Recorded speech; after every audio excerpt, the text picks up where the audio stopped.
মেয়ে বাবার কাছে বলে, ও আমার আব্বা, আপনারা বললেন আপনার উস্তাদ বড় আল্লাহ ওয়ালা বড় দিলদার, কিন্তু আপনার উস্তাদ খানার মধ্যে বসার পরে যা ছিল সবগুলো উনি খেয়ে ফেললেন।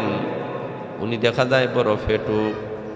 এমনি ইমাম আবু ইউসুফ রহমতুল্লাহ, ইমাম আবু হানিফা রহমতুল্লাহ বলেন, উস্তাদ গ, আপনি নাকি খাওয়ানোর মধ্যে বসে সবগুলা খেয়ে নিয়েছেন, তাই নাকি? ইমাম আবু হানিফা রহমতুল্লাহ, হা গা, আমি সবগুলা খেয়ে নিয়েছি। কেন, তার কারণটা কি? উনি ডাক দিয়ে বলে, তার কারণ হলো আজকে যে আমি খাওয়ান খেয়েছি, এই খাওয়ানটা বড় পবিত্র হাত দ্বারা বানানো হয়েছে। জোরে বলেন সুবহানাল্লাহ। এই খাওয়ানটা যিনি বানাইছেন, এই মহিলাটা বড় দিলদার, এই মহিলাটা বড় আল্লাহওয়ালা, বড় পরহেজগার। আগেকার যুগের মহিলারা রান্না বান্না যদি ওরা করতেন, অজু করিয়া রান্না করতেন, অজু করে পা পবিত্রতার সাথে খানা পাকাইতেন, যার কারণে খানার মধ্যে একটা নূর তৈরি হতো, রহমত হইতো, বরকত হইতো। জোরে বলেন সুবহানাল্লাহ। মহিলার বড় দিলদার ছিল, আল্লাহ ওয়ালা ছিল। এখন শুনবা এলাক, উনি বলেন, যিনি পাক করেছেন, আমিরুল মুমিনিন খলিফাতুল মুসলিমিন ওমর রাদিয়াল্লাহু তাআলা ডাক দিয়ে বলেন, তুমি আমাকে চিনো না, আমি সাধারণ কোনো যুবক নয়, সাধারণ কোনো মানুষ নয়, আমি হলাম এই দেশের প্রেসিডেন্ট, আমি সেই উমর। আমি তোমাকে পরীক্ষা করতে চেয়েছিলাম যে তোমার অন্তরে দুনিয়ার মহব্বত বেশি না আল্লাহর ভয় বেশি। আমি বুঝতে পেরেছি তোমার অন্তরে মহান আল্লাহর ভয় বেশি। জোরে বলেন সুবহানাল্লাহ। তাহলে লক্ষ্য করে দেখেন, সেই যুগের অবস্থা এমন ছিল, সেই যুগের মানুষের অবস্থা এমন ছিল, একটা চোর পর্যন্ত চুরি করতে গিয়া তার অন্তরে আল্লাহর ভয় ছিল, ওই পরিমাণ আল্লাহর ভয় ছিল। একটা চোর রাত্রিবেলায় গিয়েছে চুরি করার জন্য খ্রিস্টানের ঘরে গিয়া মনে মনে ভাবে, আমি চুরি করব, তবে খ্রিস্টানের ঘরে কেন চুরি করব? না, হতে পারে না, মুসলমান হয়ে খ্রিস্টানের ঘরটা চুরি করব, এটা হতে পারে না। ওই রাত ওই চোরটা চুরি করে নাই, দ্বিতীয় দিন রওনা করেছে, ঢোকার পরে দেখে হিন্দুর ঘর। না, হতে পারে না, আমি একজন মুসলমান হয়ে হিন্দুর ঘরে আমি চুরি করব, আমার ধর্মের বদনাম হবে, অপমান হবে, আমি চুরি করব না। উনি চলে আসলেন। তৃতীয় দিন এমন একটা ঘরে চলে গেলেন যে নাকি তার প্রতিবেশী। চোরটা মনে মনে ভাবেন, আমি যদি এই ঘরে চুরি করি, এই ঘরটা তো আমার প্রতিবেশী, সকালবেলা হলে তো এই ঘরের মুখ আমি দেখব, কাজেই এই ঘরের ক্ষতি হোক এটা আমি কখনো পছন্দ করি না। তৃতীয় দিন চুরি থেকে বিরত রইল। চতুর্থ নম্বর দিন চলে গেল এমন একটা ঘরের মধ্যে চুরি করবে। ঘরের ভিতরে ঢুকিয়া দেখে মালগুলা এত সুন্দরভাবে সুবিন্যস্ত করে রাখা হয়েছে, কোন মাল হালাল আর কোন মালটা হারাম, এই জিনিসটা সে লিখে দিয়েছে। সে মালের মধ্যে লিখে দিয়েছে যে এই মালটা হালাল, কারণ এই মালের যাকাত দেওয়া হয়েছে।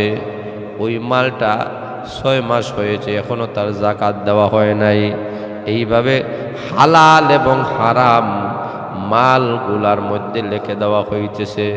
চোর মনে মনে ভাবে, আমি যে চুরি করব, হালালটা আমি যেন চুরি করি, যেটার মধ্যে যাকাত দেওয়া হয়েছে ওটা আমি চুরি করব। জোরে বলেন সুবহানাল্লাহ। চুরি করবে, কিন্তু কোনটা হালাল আর কোনটা হারাম এতটুকু পর্যন্ত তার নজর ছিল। এখন লক্ষ্য করে দেখেন, মাল সংগ্রহ করতেছে, ওই দিক দিয়া মুয়াজ্জিন সাহেব মসজিদে মিনারার মধ্যে আজান দিয়ে দিয়েছে। সে বলতেছে আসসালাতু খায়রুম মিনান নাওম, ঘুম হইতে নমাজ ভালো, ঘুম হইতে নমাজ ভালো। মুয়াজ্জিন সাহেব বলে ঘুম হইতে নমাজ ভালো। সুর বলে আরে ঘুম হইতে যদি নমাজ ভালো হয় তাহলে শরীর চাইতে তো নমাজ ভালো হতে পারে না। আমি চুরি করব আর আজান হবে, এটা হতে পারে না।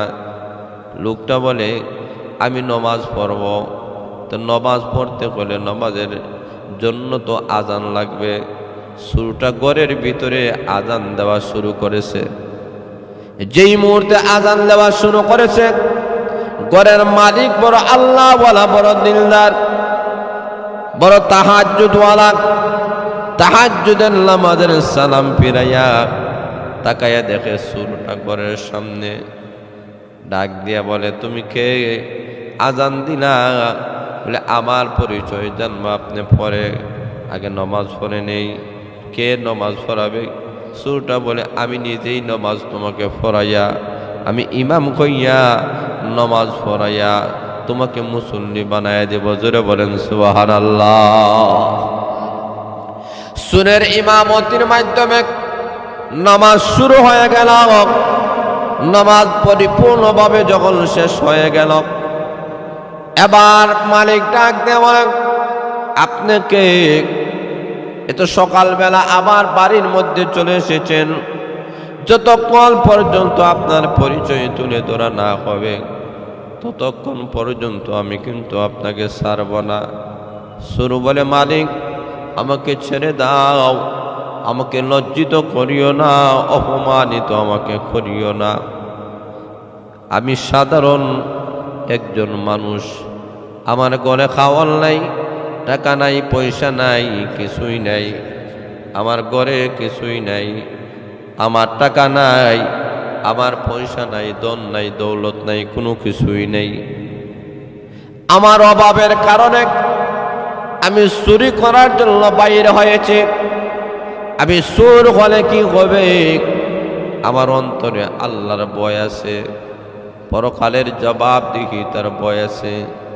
এই কারণে যখন আজান হয়েছে আমি আর দেরি করি নাই, নমাজের জন্য দাঁড়াইয়া গেছি। আমি আপনাকে নিয়ে নমাজ পড়েছি। সুরটা বিবরণ দিয়ে বলে, প্রথম দিন আমি খ্রিস্টানের ঘরে গেলাম, চুরি করলাম না। দ্বিতীয় দিন হিন্দুর ঘরে গেলাম, চুরি করলাম না।